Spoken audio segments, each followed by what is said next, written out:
Welcome back to Tap Tempo with me, Matt Lang. This week, we're back onto part 2 of the talk with Reid Speed. But first, there are some shows. So, on March 9th, I'm in Minneapolis, Minnesota, and I'm playing at The Hideout. On March 10th, I'm in Hamilton, Ontario. I'm playing at 77. Then 2 days later, I'm flying down to Austin. I'll be at Ethics. I'm doing a showcase. It's pretty much called Matt Lang and Friends, and truthfully, they are my friends, but it's a showcase, and who else is on the bill is Dave Dresden of Gabriel and Dresden, Monster Get Down, and Medicine. So that should be a really fun time, and I'm looking forward to actually being back in Austin for South by, and just Austin in general, because I really love it. So let's talk about Reid.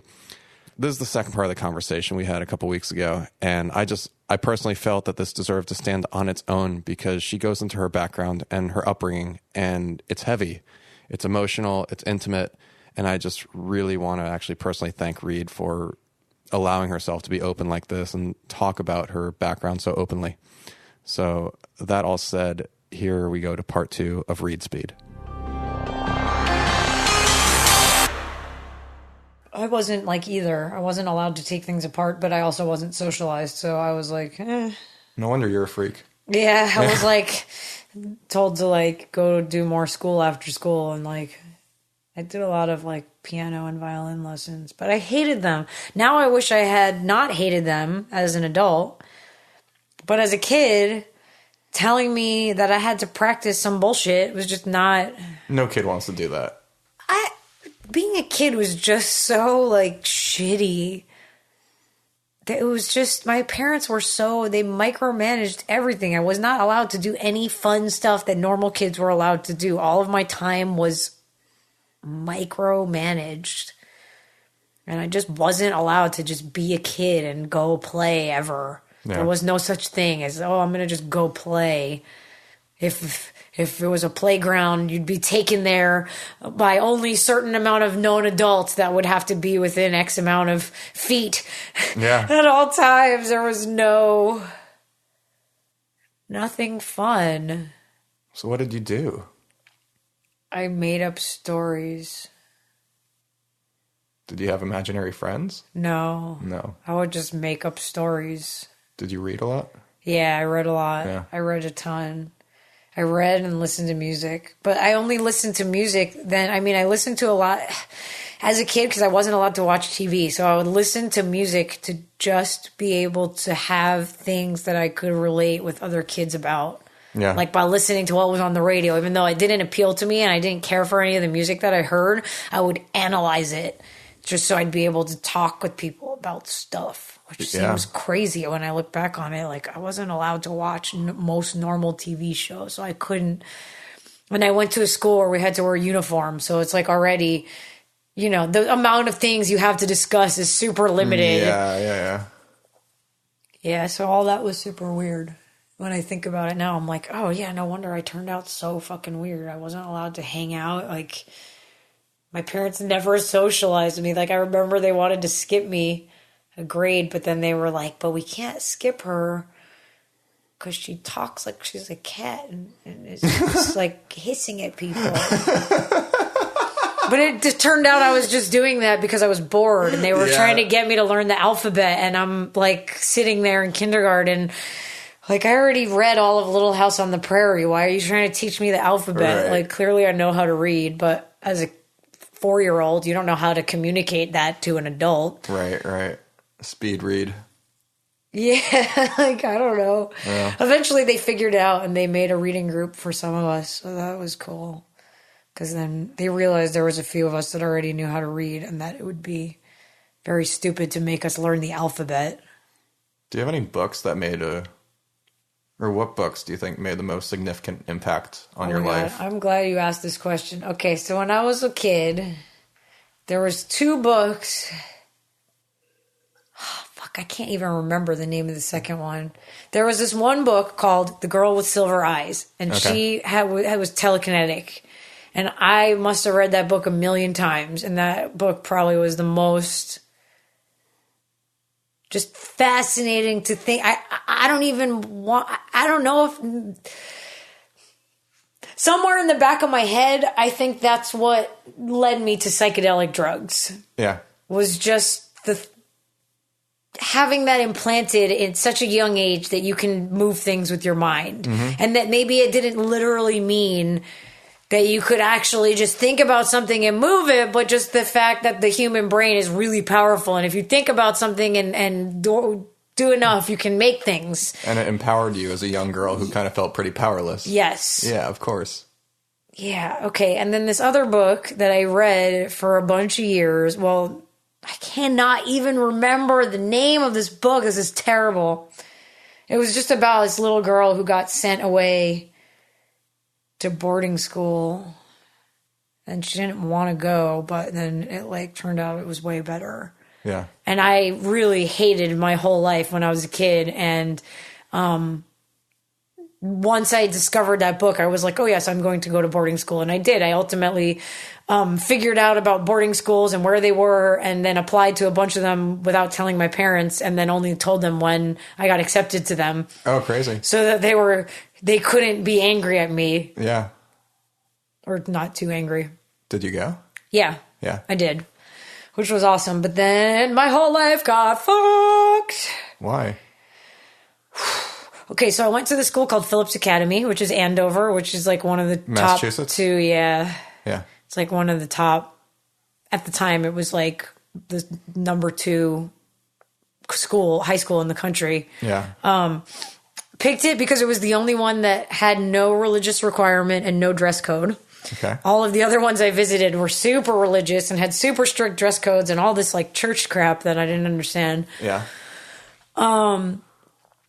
But so going there was like life changing, transformational. So my parents had micromanaged my whole life. The only taste I'd had of not having that was when I went to summer camp, because I had been going to sleepaway camp for a bunch of years, and I had gone to John Hopkins nerd camp a couple of times, which basically when you're in 5th grade, they make you, if you are in the X% of standardized test scorers, Yeah.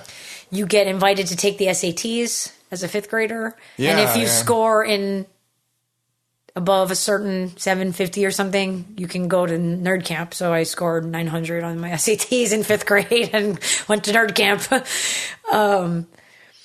But that was the only place I had to be like a human being. And as growing up with your parents micromanaging, I wasn't free to be myself. And then in going to camp and going to these programs, I was starting to learn about me and stuff that I liked and what I wanted to do. Sure. And I didn't want to have French tutor and have to play volleyball, lacrosse, softball, soccer, and every other fucking sport because I don't like sports. And I was more into music and art and other things and whatever. So I went to this school, and interestingly enough, or upon arriving at this school, I immediately made some really good friends and got elected dorm rep like the first week. Just a reversal of my entire life. Like I'd always been picked on and bullied and super unpopular and no one ever liked me. And I got to this school and it's just like a whole bunch of me's at this school. And I got along with everyone. And it was like the coolest place ever because it's just a bunch of smart people and no one like makes fun of you for being smart. Everyone's like, oh, you're smart. Let's like be smart, put our smarts together and do like even more smart shit. So that was really cool, but I guess it was super overwhelming to me to have friends because I'd never really had them before. And then, of course, I got really involved in smoking weed and being kind of bad. And it wasn't affecting my grades, but I did get in some trouble. So the first semester I was there, I got put on disciplinary probation because I blacked out drunk at a ATM machine or some shit, like got in so much trouble. But I was still like the dorm rep and like our house counselor loved me and it was just a crazy time. I had so many good friends and they had this amazing program at the school where if you kind of did all your work extra well, then as a senior, you could kind of design your own program. Right. And I was super wanted to do that. So I was like trying to get through all my shit early. But that first year, one of my friends was a senior and she was involved in that program and was doing her thing, which was making a documentary about depression. And I became like the star of her documentary. And her documentary got some kind of notable acclaim, and they showed it to all the faculty the next year. The second year, I had been placed in this terrible dorm with a bunch of softball playing religious nut jobs. Yeah. And I didn't get along with the people in the dorm. You didn't have a choice, but I didn't get along with the dorm mom. She was always trying to get us to like pray and watch fucking Seventh Heaven and shit and like do shit with each other. And I didn't care for anyone in the dorm, and it wasn't required. And I was like, fuck you.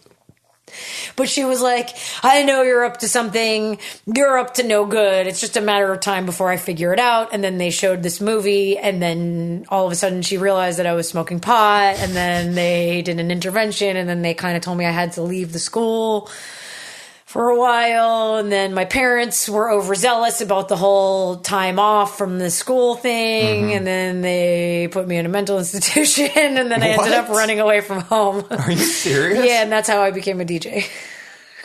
Like, literally.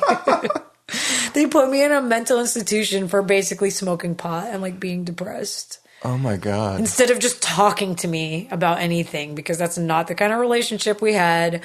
I'm sure I know that they were only trying to do their best, and that they did not intend to ruin my life, but oh fuck, they ruined my life. That's their job.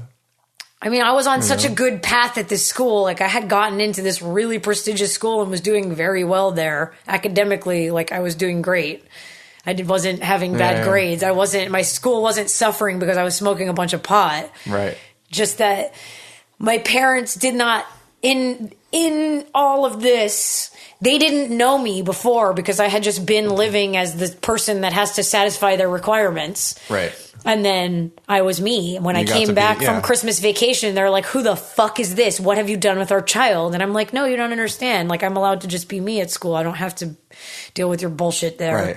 And it was like they did not enjoy that. They were super pissed. How old were you? 15. 15. Yeah, okay.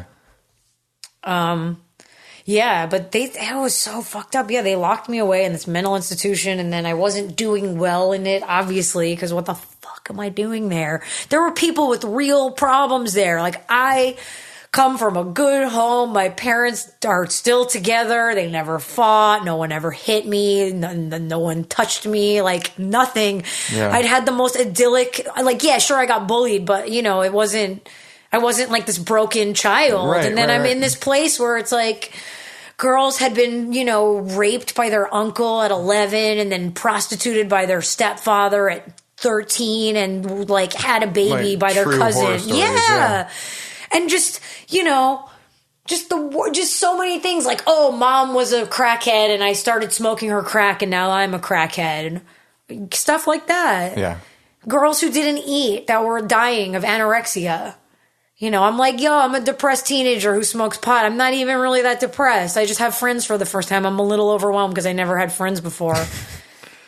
Yeah.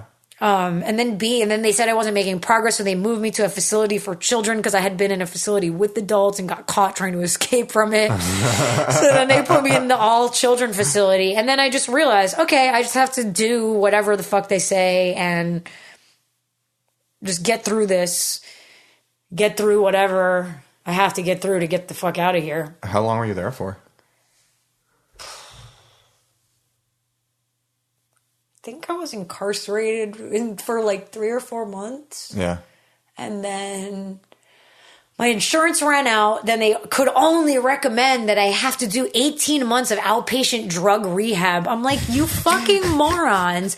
Pot is not addictive drug. Like, I haven't smoked pot in 4 months. Like, there's no pot in my system right now. Was this like mid-90s? Yeah. Okay, yeah. That's still like the Tipper Gore era. Yeah.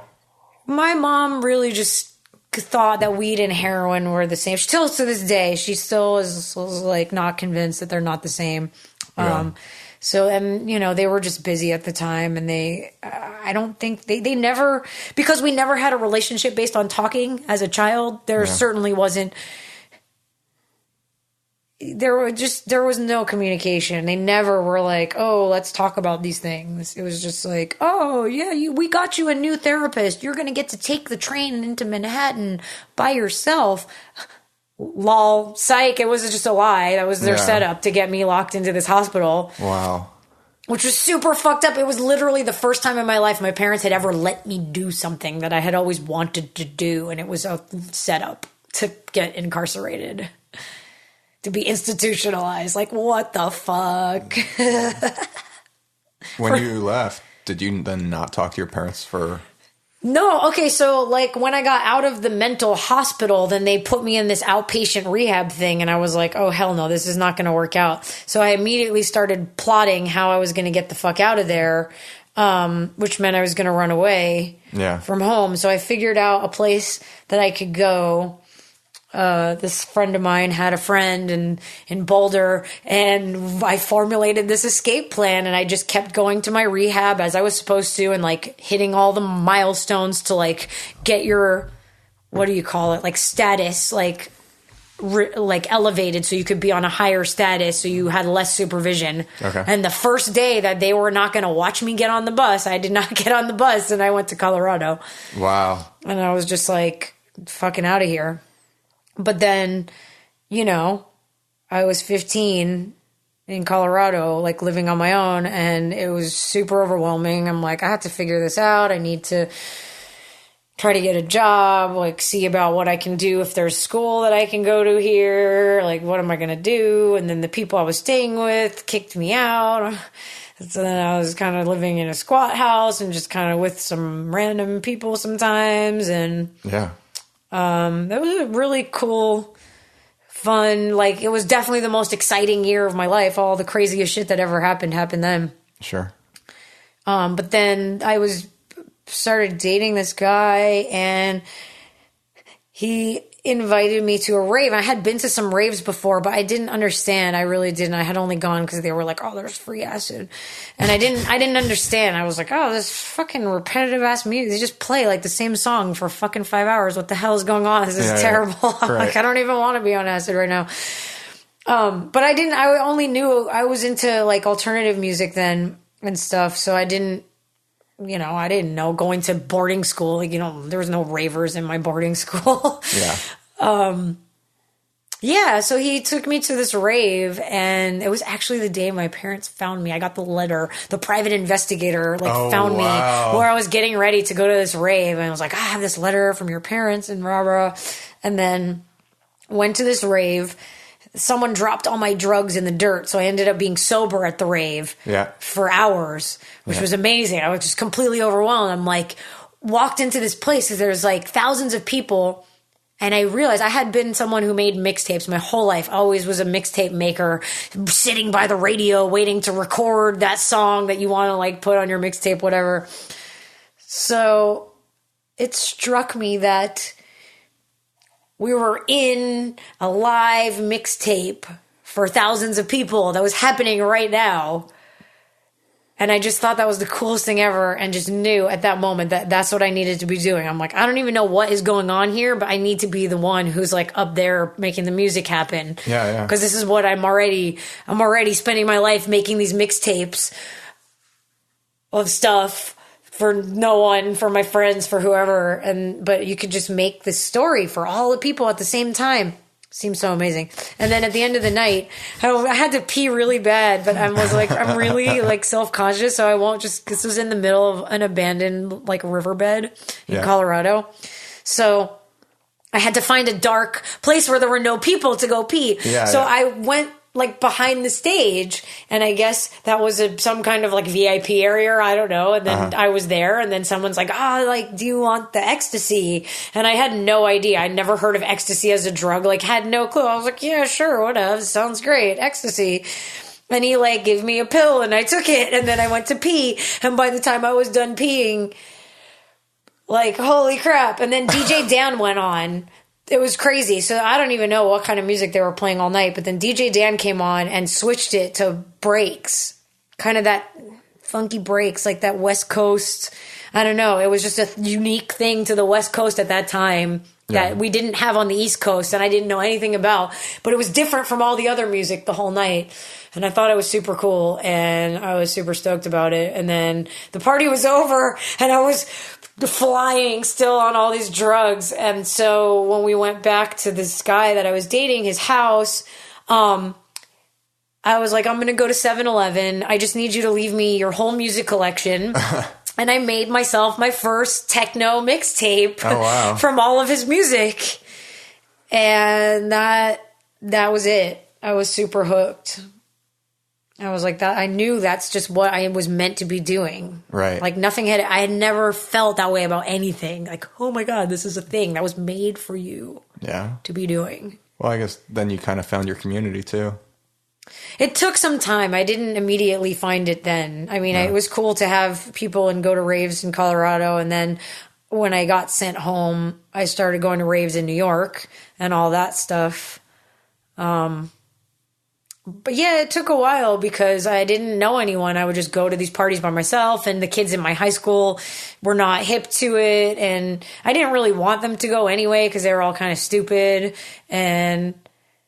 But after a few years, I started to, when I bought my turntables, the day I bought my turntables, I took them to this store called Satellite. Remember Satellite? Mm-hmm. Yeah. On Lower East Side? Yeah. Yeah. So, well, in like Bowery. Yeah. That's where it was then. I don't know. I knew the guy who owned the store, and he was always like, I don't know if he was hitting on me or just being nice to me or like rave dadding me. But I felt like I could go and ask him for help. I was like, I bought these turntables and I don't know how to put them together. And so he got some kid to help me, and this kid was kind of teasing me. And then he asked me what kind of music I wanted to play. And I said, jungle. And I was looking at flyers. I'm like, oh my goodness, this flyer with DJ Darkstar. Oh my God, I can't believe it. I'm going to go see him. He's like my favorite DJ. Lol. But it was him. So he sort of, when he found out that I was going to do drum and bass, he invited me to come to like his crew DJ practice. And then he let me kind of play with them, even though I didn't know how to DJ, but he determined that I was like good enough to run with their crew. So then I kind of had some friends, but I don't know. I feel like that all ended badly soon, but it didn't matter. I was already involved. At the time, it was certainly an advantage to be a woman because there were no female DJs. The only female DJ that I knew at that time was like Sandra Collins, and then DJ Rap. And like Stroboscopic was all I can really remember seeing. And Jackie Christie. Okay. There wasn't a lot, and they all did like house and trance, except DJ Rap. Yeah. But I don't even think I ever thought about the lack of women in the thing. When I went to do the thing, it didn't occur to me that I was like the only woman or that anything. But looking back, I can see how it was an advantage at the time because, of course, everyone's like, oh, what is this curiosity? Yeah. Who is this chick? And if she's good, then. Yeah, and I guess I was good enough. You know, I started getting booked. My first booking was like a trial by fire. Like these kids that I had been going to see their shows for years, saw me at the record store one day. They're like, what are you doing here? I said, I'm DJing now. Oh, really? Brings 5 records down to this show on Sunday night. And like, let's see. I brought my 5 records, and then they offered me a residency after that. So I must have been okay. Yeah. And then I played that residency, and then I got another residency, and then I was a resident of like the biggest rave crew. And within a year of starting, I had like 4 residencies and was playing all the time. And that's crazy. Then I got the job in the record store. Right. And then I was mailing my demos out to everyone, which was super weird. All my customers, I ordered the music over the phone because we had no internet. Yeah. Playing the music into the headphones. But I would just like slip my mixtape in there, and then all of a sudden I'm getting all these bookings out of state. And everyone else who worked there is like, oh, you're just getting booked because you're a girl. I'm like, no, you fucking dumbass. Like, I put my fucking mixtape in there. Did you put your mixtape in there? No, you didn't. Right. No, you wanted $5 for that. No one paid you. So you were like, Yeah. Was it on a CD? No, it was mixtapes. It was like actual tape. It was actual tapes. Okay, yeah, cool. Yeah, this is old. This is like ancient history. Yeah.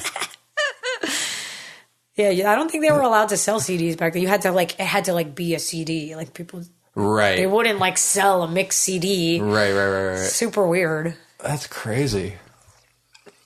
Holy shit. Yeah, it's crazy just in my lifetime of being a DJ that the technology has changed so much.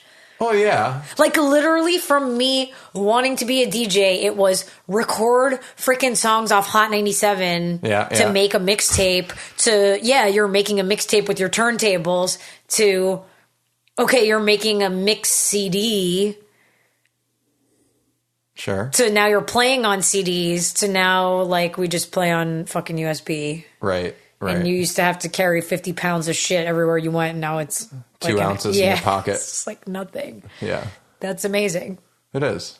And just that how expensive, although Pioneers kind of like dicked around everyone by making the Nexus stuff so expensive. Because when it was like you had to have vinyl, that shit was so expensive. It was prohibitively expensive for a lot of people. They just didn't learn because they couldn't raise $1,500 to get the gear. Right. And then to start producing, like, oh, you need an EMU, that's $3,000. Oh, you need a mixing board. Oh, you need a SCSI cable, that's another $3,000. Like, sure.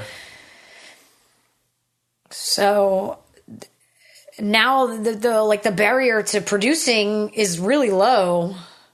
And even DJing, like, you could just learn some controller or some... People do. I mean, now they make controllers. I mean, Pioneer makes controllers that are clones of CDJs. True. You know, you can learn you can do everything there and then walk up to a club and play exactly the same way. Totally. And they sell a lot of them. Yeah. So That's true. I kind of miss that too, though. I do. I mean, while the democratization of music production and DJing has been good in many ways, the magic of it is gone. That's true. And it's a double-edged sword because now with its proliferation, there is so much garbage you have to sift through to find anything that doesn't suck. The noise floor is so high. And it's hard because then on top of it, what that does at the same time, it devalues everyone in the scene. Yeah. It certainly devalues the people who've spent 20 years being like great engineers. Yeah. And, you know. Well, it devalues people like you too. Well, yeah, because people don't, I mean, if no one cares why they're at an event. No one gives a fuck about your history, though. Like, all they care about, I mean, at least on a promoter level, how many ticket sales are there? Yeah. And as a person going to the party, most EDM events are just about like turning up and like going hard, ride the rail, whatever. It's not like, I mean, it's different. At drum and bass events, it's very different. Most of the people there really want to be there. No one's there because their friend was like, we're going to take cool selfies. No. It's like, I don't know. People are there because they want to see that artist or that DJ, and that's cool. Yeah. That's the stuff that I live for at this point. You know, that's just really what makes it worthwhile to me is just there are still people out there that really just go out because they want to have a better time than they had all week. They want to hear some good tunes, you know, and they don't want to like harass people. And that's a privilege to realize that they took their one night off and they went to see you. Yeah. That's special. It's cool. Or even a lot of my fans are like older and they're like, oh, we had to get a sitter. Yeah, of course. That's cute. Yeah. But they did, you know, they're like, oh, it meant that much to just see some DJ because they really liked the way I put songs together. Yeah. I mean, that's the thing. To me, that was the whole beauty of it. It's like you get to be this shaman, you know, you're like a healer with music and you get to provide this experience where you're going to, by the weird mathematical proclivities that allow these things to work the way they do, you know, you manipulate people's emotions. Totally. And I feel like that's the lost art now. Like kids just play the turn up music or they just want to play. Like they're not really there to make. It's just to make people rage. That's it. Yeah, but not even rage in like a meaningful way. It's just like the short attention span, down. Like drop to drop. Like if it doesn't switch every 30 seconds, everyone's bored. I know. Yeah, that's exactly how I feel. Like I like to play for people who want to be healed. Yeah. You know, they're like, want to seek communion with music. Yeah. And that's the beauty of it. It's like, I was never religious, but it's like, oh, I go to music church. Yeah, yeah. That's your religion. You go and you commune with the dance floor and you It's like such a primal thing to move your body and time to music for extended periods of time where it's like meditating. And I don't think enough people engage in that these days. Like with house and techno, I feel like there is still that in many places. It can be. Yeah, it can be. Not everywhere, not in like a mainstream club, but like... It depends. I mean, just like any other scene ever, there are the cool kids and the uncool kids. It doesn't matter if it's booking agencies and management companies and promoters and Live Nations and all that, or if it's a underground techno club with 50 people wearing scarves. It's all the same. And it's interesting too. You know, I just think for the most part, you know, our internal social structures never change. We might suddenly be... As people or as humans? I would say as people. As humans as well, but I mean individually. Whereas, you know, for the moment, you're the cool kid until the cool kids come in and you realize you're just still that nerd. I mean, the sad thing for a while was that we were all just nerds and we got to be cool by virtue that we, like, made things that other people responded to. Right. And that made you cool. It was like my experience at Andover was like, oh, you are cool by virtue that you do cool shit. Like, you actually make cool things that people respond to, and that's what, like, gets you a seat at the table. Right, and what's considered valuable. Yeah. I mean, it's if you look at our society as a whole, we really value all the wrong things. Entirely. So it's not surprising that... Once it crossed over to mainstream appeal. Yeah. Yeah. That people are just going to value money and... And simple pleasures. Yeah. But... It's tragic. Because, in a way, and I mean, I know you pretty well at this point, you know, so it's also interesting to watch. Because I didn't know about your upbringing or anything like that until just now. But it's so fascinating to see the way you evolved. Certainly how you found music and that, you know, while it's also, yeah, you're healing people, you're healing yourself at the same time, you know, quite obviously. Yeah. And then you find your community within music and you finally found that thing that makes you feel connected to people. And then it gets taken away by all the people who are always the assholes in the first place. Yeah, it's the worst. It's terrible. It is a terrible tragedy because it really, you're just like, what? Why are you here? And what can you do about it, yeah. you know? Because it's just that same cycle is going to keep going and going. Well, like you said, you got to build another table. That's the only way. Just like build your own table somewhere else and invite other people to sit at your table. Totally. And then you can be cool with them. Yeah. And then if the table ends up being desirable enough, then those fucking assholes are going to want to sit there. Like, they're going to want to sit there too. And that's when you can say, fuck you and die. Yeah, that would be nice. I mean, of course, that's the sad thing is that a lot of the people who actually do good work get sucked up in it and then they have to like choose sides. They have to be allied with shitty people because it keeps them in business. Even worse when they become it and they don't know. Yeah, that too. We've seen too much of that. That happens way too often. It sure does. It makes me sad. Yeah. So sad. But what are you going to do? Have less friends. Yeah, basically. Friends are overrated anyway. Just go back to the cats. Go back to the cats. Yeah, exactly.